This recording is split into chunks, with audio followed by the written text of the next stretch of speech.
I wouldn't hold a weekend like this simply to go over a body of ancient literature if I didn't think it had some efficacy or import for the modern dilemma. And some of you may know the song by the Grateful Dead in which the refrain is, "We need a miracle every day." I think any reasonable person can conclude that the redemption of the world, if it's to be achieved, can only be achieved through magic. It's too late for science. It's too late for hortatory politics. Well, it's very interesting. I mean, every ancient literature has its apocalypsis. And in the Hermetic literature, there is a prophecy. I think it's in Book 2, but that really doesn't matter. And the prophecy is that a day will come when men will no longer care for the earth. And at that day, the gods will depart, and everything will be thrown into primal chaos. And this prophecy was very strongly in the minds of the strains of non-Christian thought that evolved at the centuries of closure of the Roman Empire. When you look back into historical time, it's when you reach the 1st and 2nd centuries after Christ that you reach a world whose psychology was very much like the psychology of our own time. It was a psychology of despair and exhaustion. This is because Greek science, which had evolved under the aegis of Democritean atomism and Platonic metaphysics, had essentially come to a dead end in those centuries. We can debate the reasons why this happened. An obvious suggestion would be that it was because they failed to develop an experimental method. And so everything just dissolved into competing schools of philosophical speculation. And a profound pessimism spread through the Hellenistic world. And out of that pessimism, and in the context of that kind of universal despair which attends the dissolution of great empires, a literature was created from the 1st to the 4th centuries after Christ, which we call the Hermetic corpus, or in some cases, the Trismegistic hymns. Now, this body of literature was misunderstood by later centuries, especially the Renaissance, because it was taken at face value and assumed to be at least contemporary with Moses, if not much older. So the Renaissance view of Hermeticism was based on a tragic misunderstanding of the true antiquity of this material. And there are people, hopefully none in this room, who still would have us believe that this literature antedates the Mosaic law, that it is as old as dynastic Egypt. But this is an indefensible position from my point of view. In the early 16th century, a father and son, Isaac and Marik Casaubon, showed through the new science of philology that this material was in fact late Hellenistic. Now, I've always said that I am not a classicist in the Baconian sense. in the sense that there is a certain strain of thought that always wants to believe that the oldest stuff is the best stuff. This is not the case to my mind. To my mind, what is amazing is how recent everything is. So I have no sympathy with the fans of Lost Atlantis or any of that kind of malarkey, because to me what is amazing is how it all is less than 10,000 years old. Anything older than 10,000 years puts us into the realm of an aceramic society relying on chipped flint for its primary technology. What the Hermetic corpus is the most poetic and cleanly expressed outpouring of ancient knowledge that we possess, but it was reworked in the hands of these late Hellenistic peoples, and it is essentially a religion of the redemption of the earth through magic. It has great debt to a tradition called Sabian, which means to me Manichaeanism. And I'm sorry, Mandaeanism. And Mandaeanism was a kind of proto-Hellenistic gnosis that laid great stress on the power of life, zoa, bios. And in that sense, it has a tremendously contemporary ring to it. We also are living in the twilight of a great empire. And I don't particularly mean the American empire. I mean the empire of European thinking created in the wake of the Protestant Reformation and the rise of modern industrialism. The empire, in short, of science. Science has exhausted itself and become mere techne. It's still able to perform its magical tricks, but it has no claim on a metaphysic with any meaning, because the program of rational understanding that was pursued by science has pushed so deeply into the phenomenon of nature that the internal contradictions of the method are now exposed for all to see. And in discussing alchemy especially, we will meet with the concept of the coincidencia positorum, the union of opposites. This is an idea that is completely alien to science. It's the idea that nothing can be understood unless it is simultaneously viewed as both being what it is and what it is not.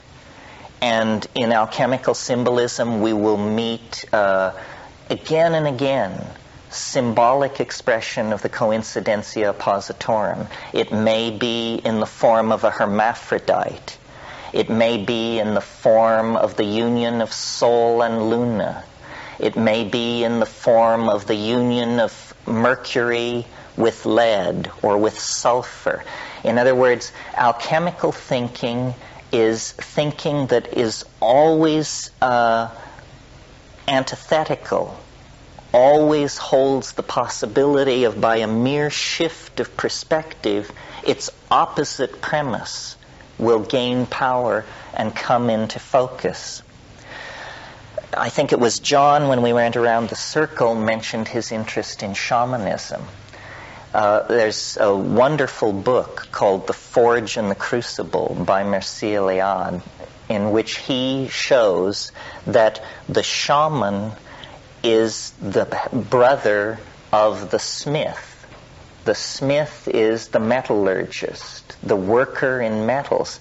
And this is where alchemy has its roots. In a sense, alchemy is older than the Trismegistic corpus, and then it is also given a new lease on life by the philosophical underpinnings which the Corpus Hermeticum provides it. Alchemy, the word alchemy, can be traced back to mean Egypt or a blackening. And in its earliest strata, it probably refers to techniques of dyeing, meaning the coloring of cloth, and gilding of metals, and the forging and working of metal. I mean, we who take this for granted have no idea how mysterious and powerful this seemed to ancient people. And in fact, it would seem so to us if we had anything to do with it. I mean, how many of us are welders or casters of metal?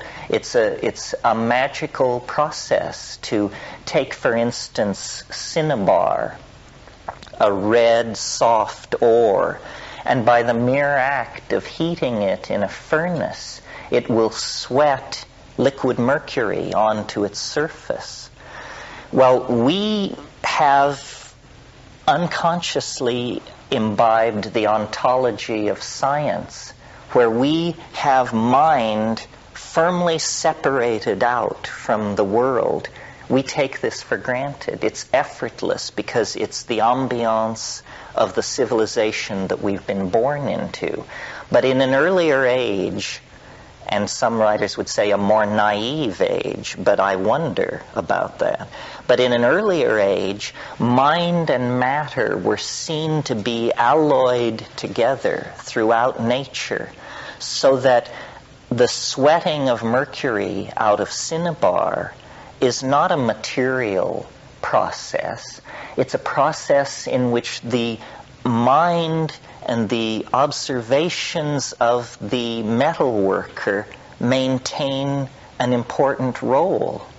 And let's talk for a moment about Mercury, because the spirit Mercurius is almost the patron deity of alchemy. You all know what Mercury looks like. It's at room temperature, a silvery liquid that flows. It's like a mirror.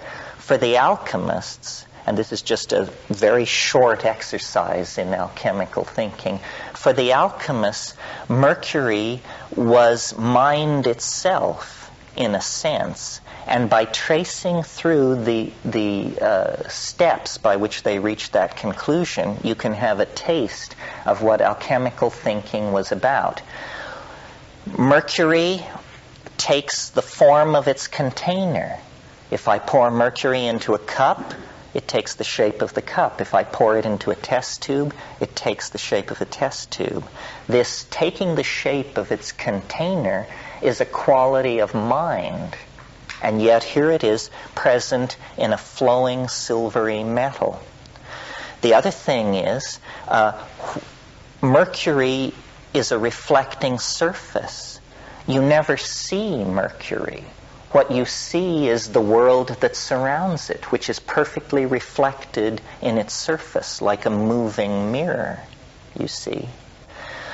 And then if you've ever, as a child, I mean, I have no idea how toxic this process is, but I spent a lot of time as a child hounding my grandfather for his hearing aid batteries, which I would then smash with a hammer and get the mercury out and collect it in little bottles and carry it around with me. Well, the wonderful thing about mercury is when you pour it out on a surface and it beads up, then each bead of mercury becomes a little microcosm of the world, and yet the mercury flows back together into a unity. Well, as a child, you see, I had not yet imbibed the assumptions and the ontology of science. I was functioning as an alchemist. For me, mercury was this fascinating magical substance onto which I could project the contents of my mind. And a child playing with mercury is an alchemist, hard at work, no doubt about it. Well, so then this is a phenomenon in the physical world, and then mind is a phenomenon as in the Cartesian distinction, which is between the res extensa and the res virens. This is the great splitting of the world into two parts. I remember Al Huang once said to me, we were talking about the yin-yang symbol, and he said, the interesting thing is not the yin or the yang. The interesting thing is the S-shaped surface which runs between them. And that S-shaped surface is a river of alchemical mercury. Now, where the alchemists saw this river of alchemical mercury is in the boundary between waking and sleeping. There is a place, not quite sleeping, not quite waking, and there flows this river of alchemical mercury, where you can project the contents of the unconscious and you can read it back to yourself. This kind of thinking is confounding to scientific thought, where the effort is always to fix everything into a given identity and a given set of behaviors. Now, the other hermetic perception that is well illustrated by just thinking for a moment about Mercury is the notion, and this is central to all hermetic thinking, of the microcosm and the macrocosm.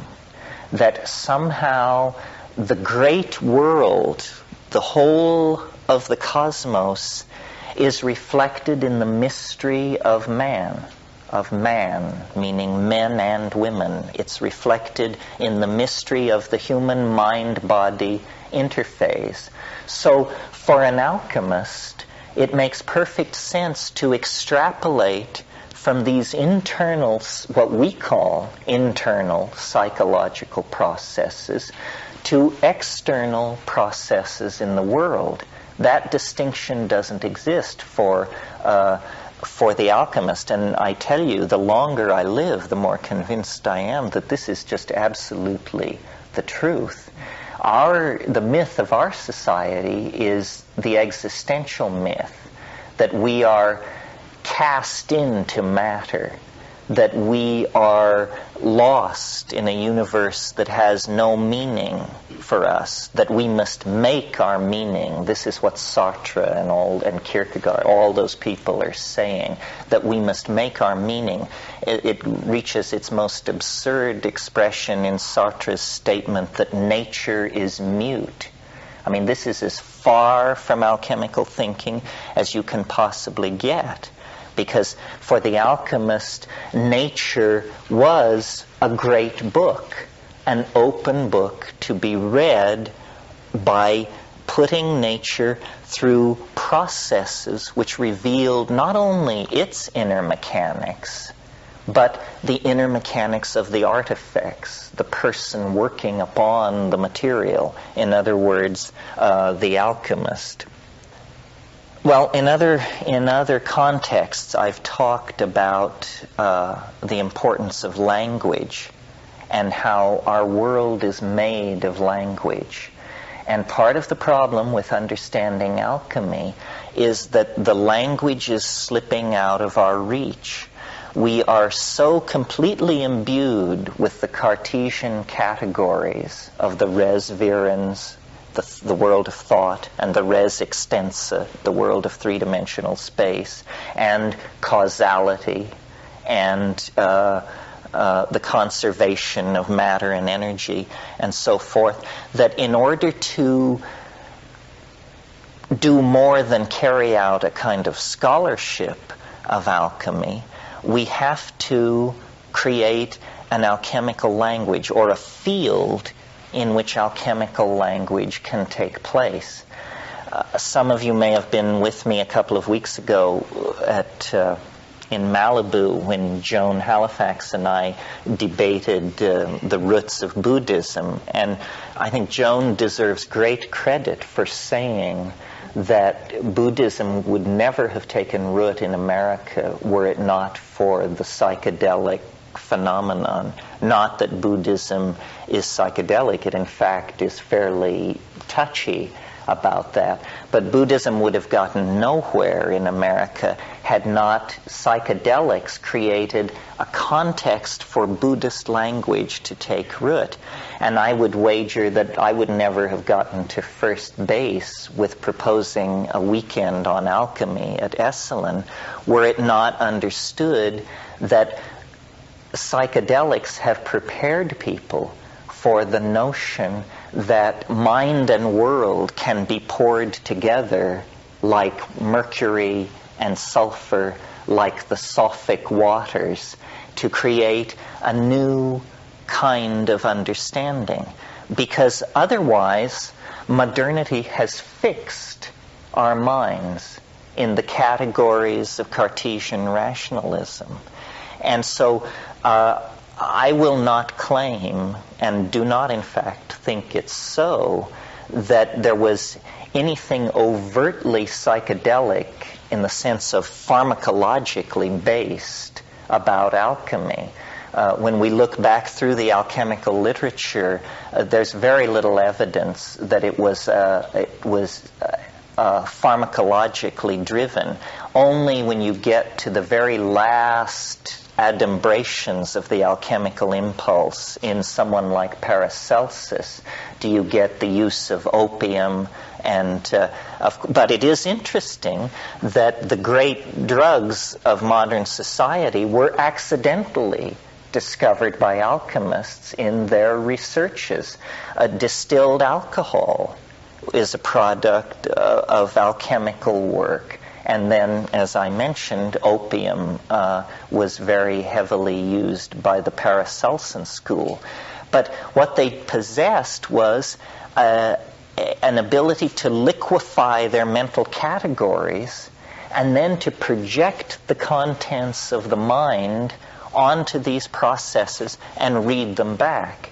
Now, this is what made alchemy so fascinating to the Jungian school, because the Jungians were discovering the unconscious, and they realized before Jung's involvement with alchemy, the best material for psychotherapy to work upon was dreams, and mythology, and these were the two poles of the data field that the discovery of the unconscious was working on. Well, then Jung had the prescience to realize that alchemy, which to that point, as the gentleman over here said, had been dismissed as a naive effort to turn base metals into gold.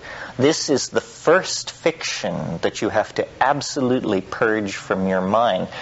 The only alchemists that ever tried to turn base metals into gold were charlatans, the so-called puffers, because they were called that not only for their exaggerated speech, but for their use of bellows to drive their fires.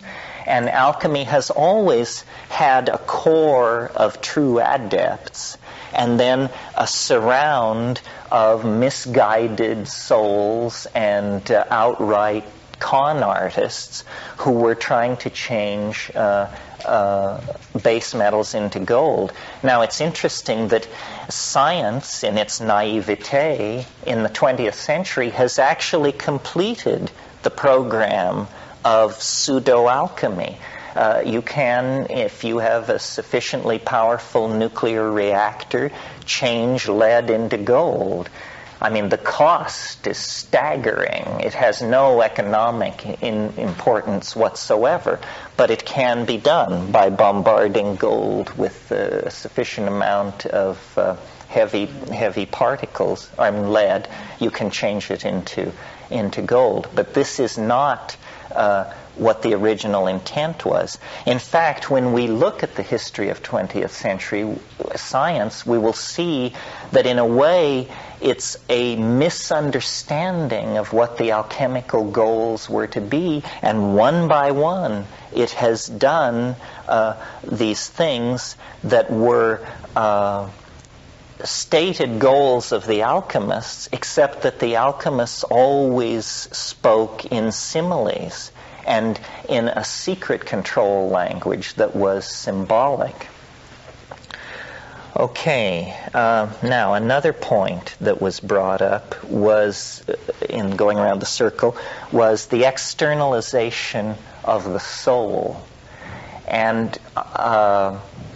what we're trying to do is, in this weekend, is study and talk about the idea of redeeming the world through magic. And how is this to be done? Well, the Philosopher's Stone is a complex of ideas that no matter how you divide it, no matter how you slice it, it's very difficult to hold the pith essence of this concept. But what it really comes down to is the idea that spirit is somehow resident in matter in a very diffuse form, and that the goal of hermetic thinking and later alchemy is the concentration and redemption of this spirit, a focusing of it, a bringing of it together. This is an idea that was common in the Hellenistic world, not only to hermetic thinking, but also to Gnosticism. Gnosticism is the idea that somehow the pure, holy, real light of being was scattered through a universe of darkness and of saturnine power, and that the goal is, by a process which we can call yogic or alchemical or meditative or moral/ethical, the light must be gathered and concentrated in the body and then somehow released and redeemed. And all esoteric traditions, East and West, talk about the creation of this body of light. And we will not in this weekend talk very much about alchemy, non-Western alchemy, Taoist alchemy, and Vedic alchemy. But in those systems too, the notion is about the creation of this vehicle of light. This is one metaphor for the externalization of the soul. The Philosopher's Stone is another. And I will challenge you to try to imagine what the achievement of the Philosopher's Stone would be like, because it's in trying to think that way that you begin to dissolve the categories of the Cartesian trap. And so imagine for a moment an object, a material, which can literally do anything. It can move across categorical boundaries with no difficulty whatsoever. So what do I mean? I mean that if you possessed the Philosopher's Stone and you were hungry, you could eat it. If you needed to go somewhere, you could spread it out and sit on it, and it would take you there. If you needed a piece of information, it would become the equivalent of a computer screen, and it would tell you things. If you needed a companion, it would talk to you. In other words, if you needed to take a shower, you would hold it over your head and water would pour out of it. Now you see, this is an impossibility. That's right. It's a coincidencia positorum. It is something which behaves like imagination and matter without ever doing damage to the ontological status of one or the other. Now this sounds like, pure pathology in a context of modern thinking, because we expect things to stay still and be what they are and undergo the growth and degradation that is inimical to them. But no, the redemption of spirit and matter means the exteriorization of the human soul and the interiorization of the human body so that it is an image freely commanded in the imagination. Imagination, I think this is the first time I've used this word this evening. The imagination is central to the alchemical opus because it is literally a process which goes on in the realm of the imagination, taken to be a physical dimension. And I think that we cannot understand the history that lies ahead of us unless we think in terms of a journey into the imagination. We have exhausted the world of three-dimensional space. We are polluting it. We are overpopulating it. We are using it up. Somehow the redemption of the human enterprise lies in the dimension of the imagination. And to do that, we have to transcend the categories that we inherit from 1,000 years of science and Christianity and rationalism, and we have to re-empower and re-encounter the mind. And we can do this psychedelically, we can do it yogically, or we can do it alchemically and hermetically. Now, there is present in the world at the moment, or at least I like to think so, an impulse which I have named the archaic revival. It's what happens is that whenever a society really gets in trouble, and you can use this in your own life, when you really get in trouble, what you should do is say, what did I believe in the last sane moment that I experienced? And then go back to that moment and act from it, even if you no longer believe it. Now, in the Renaissance, this happened. The scholastic universe dissolved. New classes, new forms of wealth, new systems of navigation, new scientific tools made it impossible to maintain the fiction of the medieval cosmology. And there was a sense that the world was dissolving. Good alchemical word, dissolving. And in that moment, the movers and shakers of that civilization reached backwards in time to the last sane moment they had ever known, and they discovered that it was classical Greece. And they invented classicism in the 15th and 16th century. The texts which had lain in monasteries in Syria and Asia Minor, forgotten and untranslated for centuries, were brought to the Florentine Council by people like Gemistus Pletho and others, and translated, and classicism was born. Its laws, its philosophy, its aesthetics, and we are the inheritors of that tradition. But it is now once again exhausted, and our cultural crisis is much greater.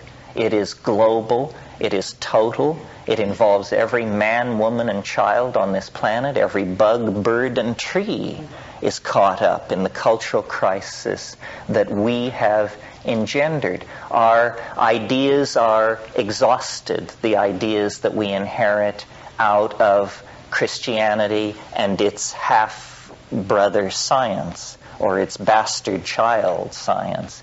So what I'm suggesting is that an archaic revival needs to take place, and it seems to be well in hand in the form of the revival of goddess worship and shamanism and partnership.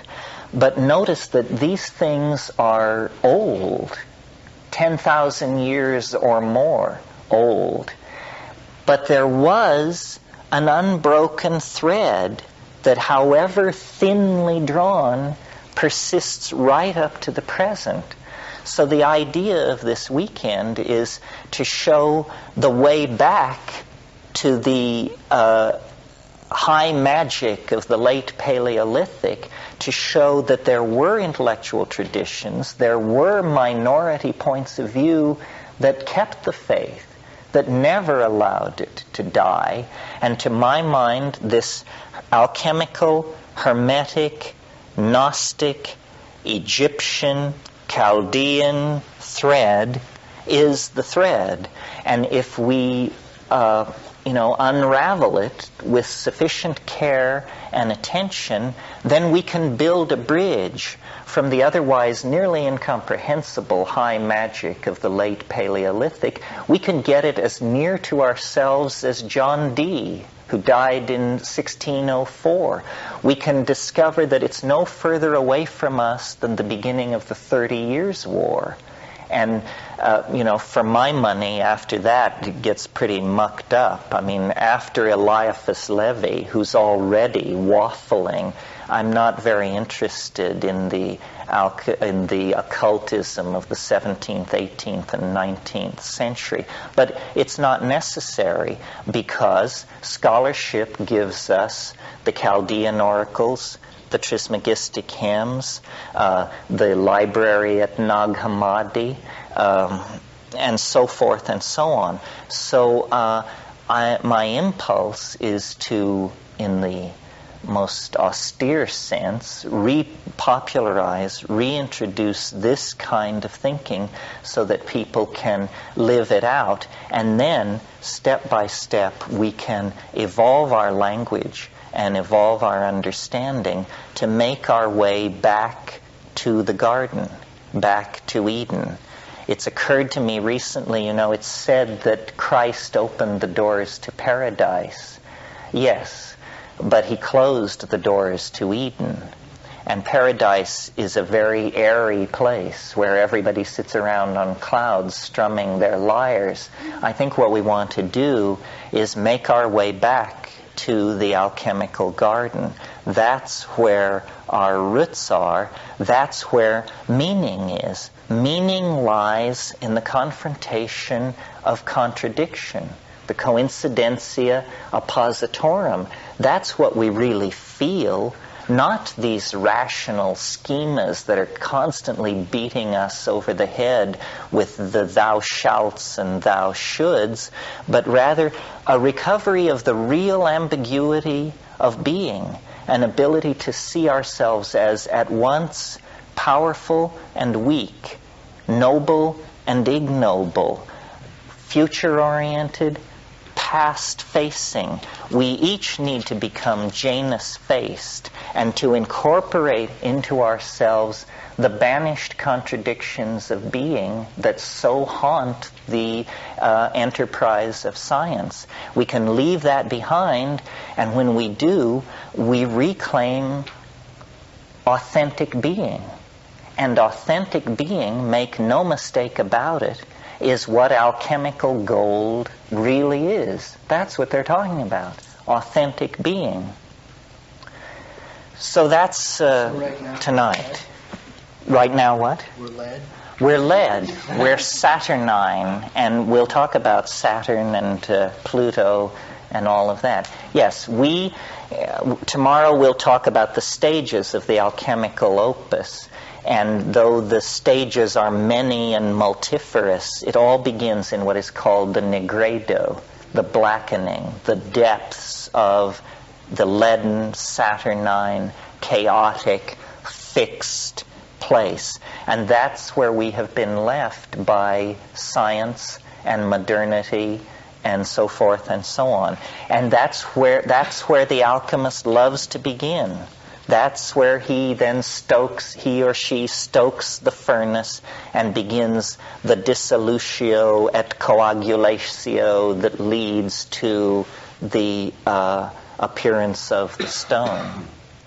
I'll show you some books, and this is, by no means exhaustive. The literature of Hermeticism and alchemy is vast, and I could have brought 5 or 6 boxes of this size from my own library.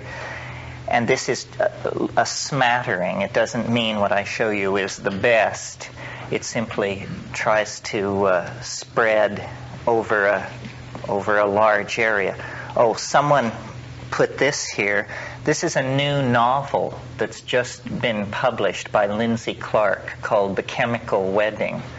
And I see last week it was number 10 on the New York Times bestseller list, which is astonishing for such an obscure subject.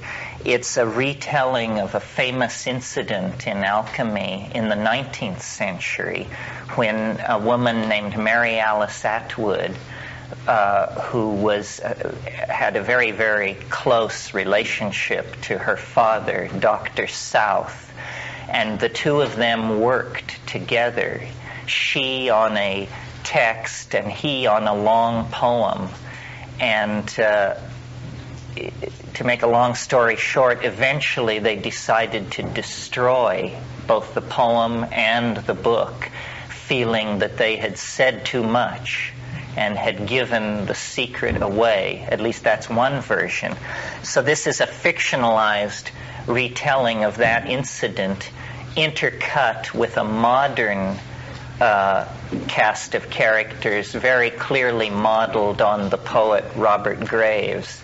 So if you like to absorb your information in a fictionalized form, this is a wonderful book. John Borman, the movie director, recently optioned this book, the guy who made The Emerald Forest and Excalibur.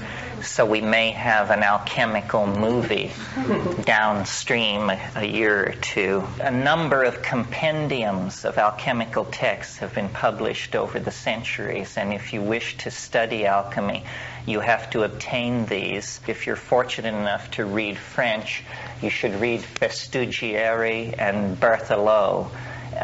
They collected alchemical texts into encyclopedic-size volumes, but unfortunately these have never really come into English.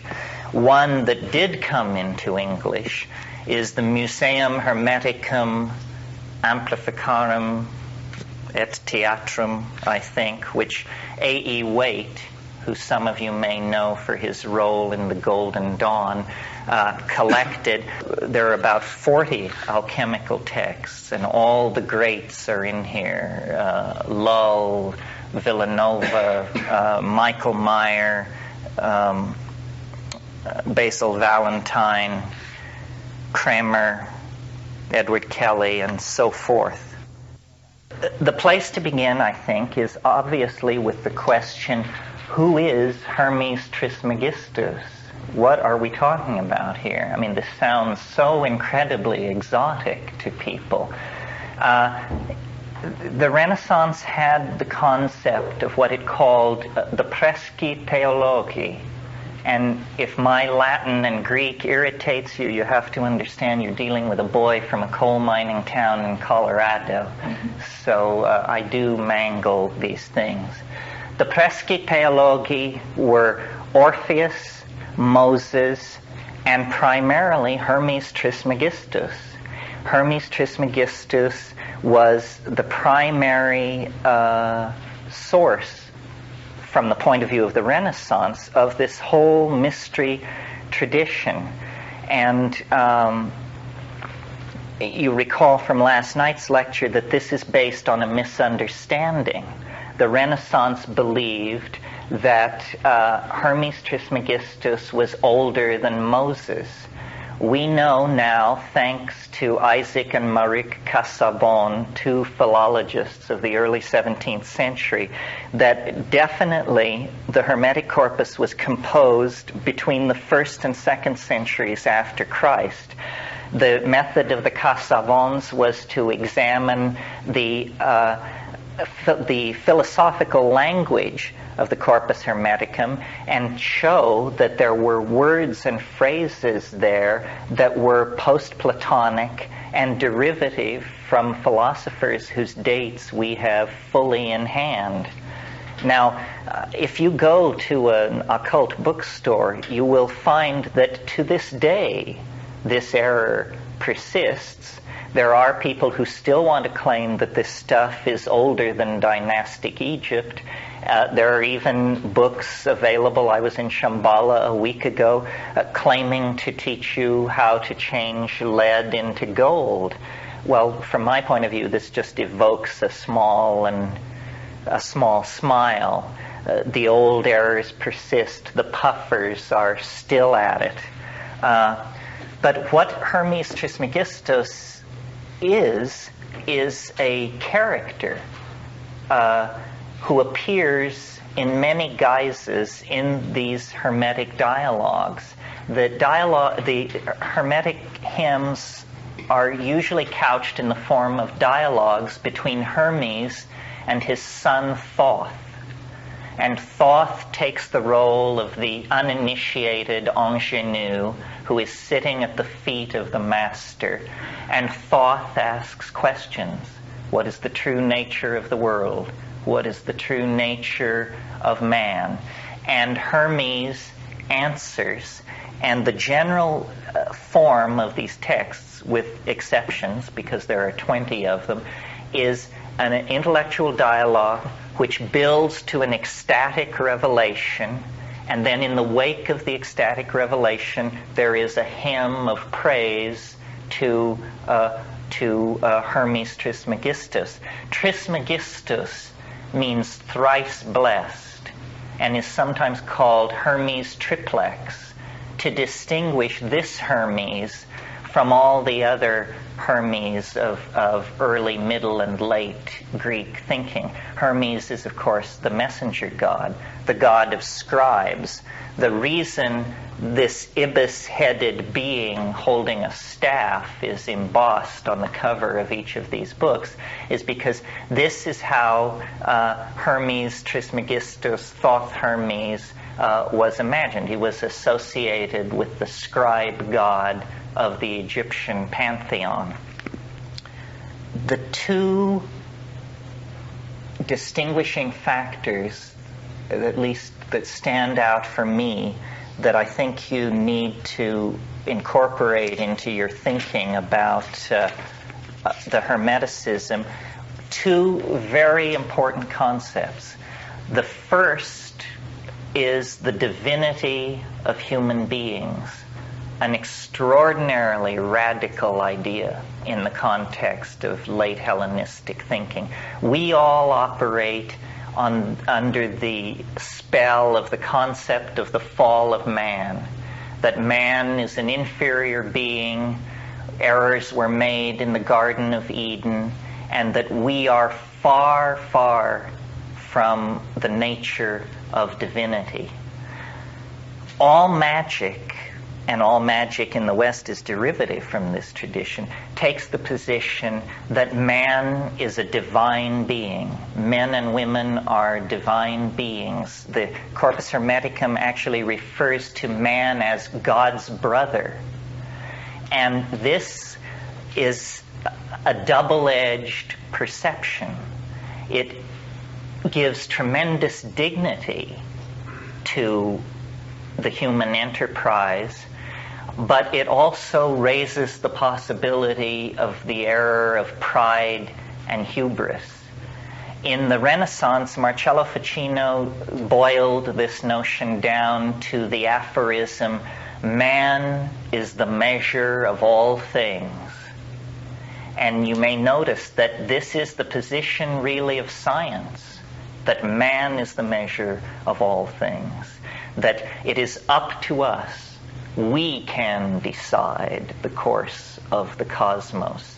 All magic stems from this position. This is why the church was so concerned to stamp out magic, because it assigns man an importance that the church would rather reserve to deity. So that's the first great division between Christian thinking and Hermetic thinking, an entirely different conception of what human beings are. And when we get into the text, I'll read you some of these passages. Now, the second distinguishing factor, and notice that this position on man empowers tremendous freedom. Man is the measure of all things. The second distinguishing factor in Hermeticism is the belief that we can control fate, that we can escape from cosmic fate. the late Hellenistic mindset was, and what you get in the Gnostics is the belief that because of astrology, because of the stars, we are subject to control from these exterior forces. In most Gnostic thinking, the whole concern is to somehow evade what is called the hymarmony, cosmic fate. And in the Gnostic systems, the only way it can be done is by ascending through the shells of cosmic ordering forces, the archons, the planets, the planetary demons, so forth and so on, and then beyond the hymarmony, which is actually thought of as a place in space that you burst through, you transcend fate. What the Hermetic thought is that these fates become personified as the decans, as the stellar demons, and then it is held that there is a magical system which is possible where you can call these archangels to your side and work with them and not be subject to the inevitable working of the cosmic machinery. And this burst like a revelation over the late Hellenistic world, because there was such philosophical and emotional and political exhaustion that this is a counterpoise to the message of the New Testament, which is a similar message, that you can be saved in the body, that you can escape the inevitable dissolution and degradation laid upon us by time. So these are the two distinguishing factors: the divinity of man and the possibility of using magic to evade the machinery of fate.